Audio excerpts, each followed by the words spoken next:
تیسرے یہ کہ شعوری طور پر یا غیر شعوری طور پر بس انسان جس چیز کو دیکھتا ہے اس کی قدر کرتا ہے، جس چیز کو نہیں دیکھتا اس کی قدر نہیں کرتا. یہ کچھ انسان کی عجیب سی فطرت ہے. تو چونکہ رات دن ہم دنیا کی نعمتیں کھاتے ہیں، پیتے ہیں، پہنتے ہیں، استعمال کرتے ہیں، حاصل کرتے ہیں، تو بس یہ سمجھتے ہیں بھائی یہی ہے سب کچھ.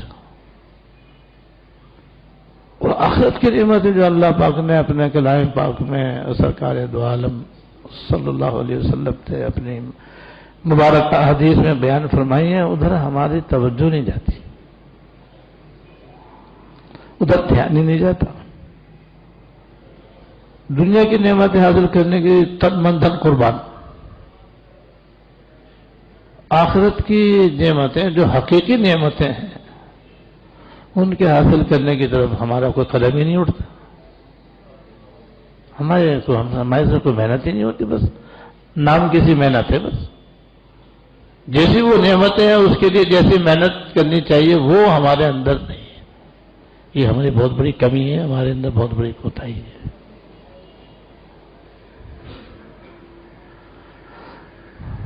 اور چونکہ دنیا میں رہتے ہیں، دنیا کی نعمتیں کھاتے ہیں، لہٰذا یہ ہمارے دماغ میں ہر وقت سوال رہتی ہے.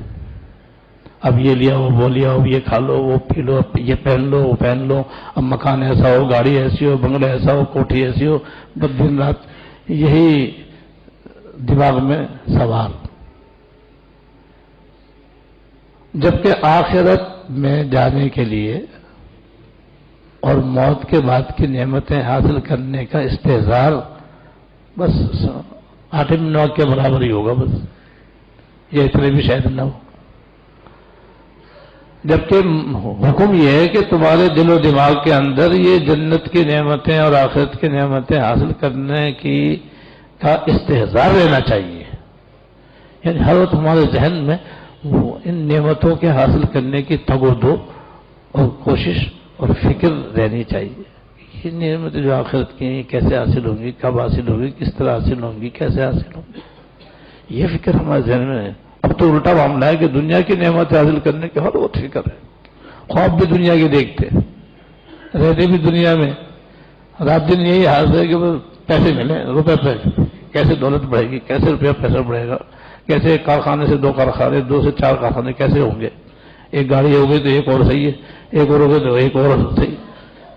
یہ 99 کا پھیر ہے. آپ یہ ہونا چاہیے آخرت کے نعمتیں حاصل کرنے کے لیے.